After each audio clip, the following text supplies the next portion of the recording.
एक ऐसा गांव जो एक ही रात में पूरा खाली हो गया। ना कोई लड़ाई, ना कोई चोरी, फिर भी उन 83 गांव एक ही साथ एक ही रात में खाली हो गया। राजस्थान का ये सच आज भी एक पहेली बनकर रह गया है। कुलधरा गांव के बारे में तो अब सभी लोग सुने होंगे, लेकिन मैं आज कुलधरा गांव के बारे में कोई भी बात नहीं करने वाला।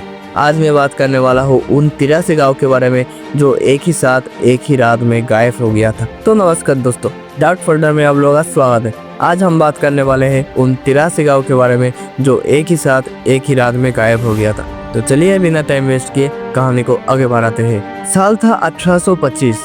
राजस्थान के जैसलमेर में उस वक्त का राजा था सलीम सिंह। अपनी हदों को पार कर रहा था।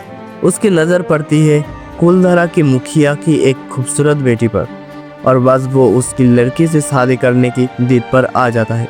जब गांव के मुखिया ने इनकार कर दिया तो सलीम सिंह ने अपना असली रूप दिखाया और उसने धमकी दी, अगर खुशी से अपना बेटी का हाथ मेरे हाथ पे दे देते हो तो ठीक है, अगर नहीं देते हो तो शादी का उम्र होते ही उसे जबरदस्ती उठा ले जाऊंगा, और अगर शादी नहीं भी हुई तो पूरे गांव पे इतना भारी टैक्स लगेगा कि कोई भी नहीं बच पाएगा।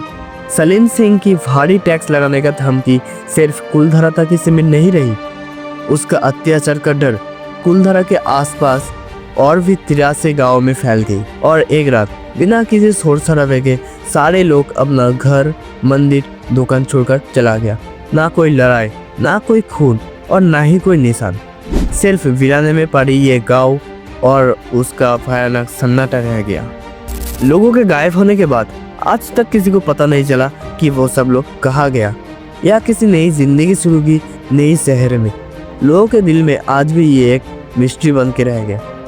उन गांव में जितना भी लोग रहता था, ज्यादातर लोग ब्राह्मण या तो पलीवाल समुदाय के लोग थे। जाते जाते पलीवाल समुदाय के लोग ने इन गाँव को एक श्राप दे दिया कि ये जमीन कभी किसी को सुकून नहीं देगी, कोई यहाँ कभी दोबारा बस नहीं पाएगा। और तब से लेकर आज तक यहाँ पे ना कोई टिक पाया है और ना ही कोई अपना घर बना सका है।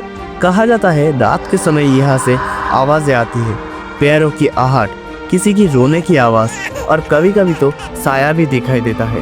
और इस घटना के बाद 1899 में लक्ष्मी चंद ने अपनी किताब तारीख-ए-जैसलमेर में लिखा था, कुलधरा एक समृद्ध पलीवाल ब्राह्मण गांव था, लेकिन एक दिन ऐसा आया जब पूरा समुदाय बिना कुछ कहे चला गया।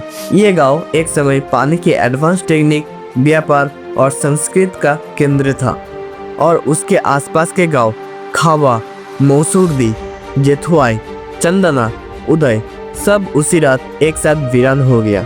इसके बाद लोगों ने इस घटना को लेकर कई थ्योरीज बनाना शुरू की। कुछ लोग कहते हैं ये शायद नेचर की वजह से हुआ है, जैसे बंजर जमीन या पानी की कमी के कारण लोग यहाँ से चला गया।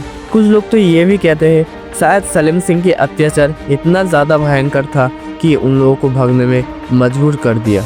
और कुछ लोग मानता है कि पहले से ही ये जगह श्रापित से भरी हुई है। लेकिन सबसे अजीब बात ये था कि ना किसी ने उन लोगों को देखा, ना उनका पता चला, और ना ही वो कभी वापस आया। क्या ये एक सामुदायिक बलिदान था? क्या सलीम सिंह के अत्याचार ने 84 गांव को खाली कर दिया, या सच में कुलधरा और उसके आसपास के गांव किसी श्राप का शिकार है? ये राज आज भी राजस्थान के रेगिस्तान में हवाओं के साथ घूमता है। और यहीं पे हमारी ये कहानी खत्म होती है। अगर वीडियो अच्छी लगे तो लाइक, शेयर एंड सब्सक्राइब जरूर करें, और बेल आइकन को ऑल पे सेट कर दें ताकि ऐसे रियल और मिस्टीरियस कहानी आप लोगों तक पहुंच सके। मिलते हैं नेक्स्ट वीडियो में।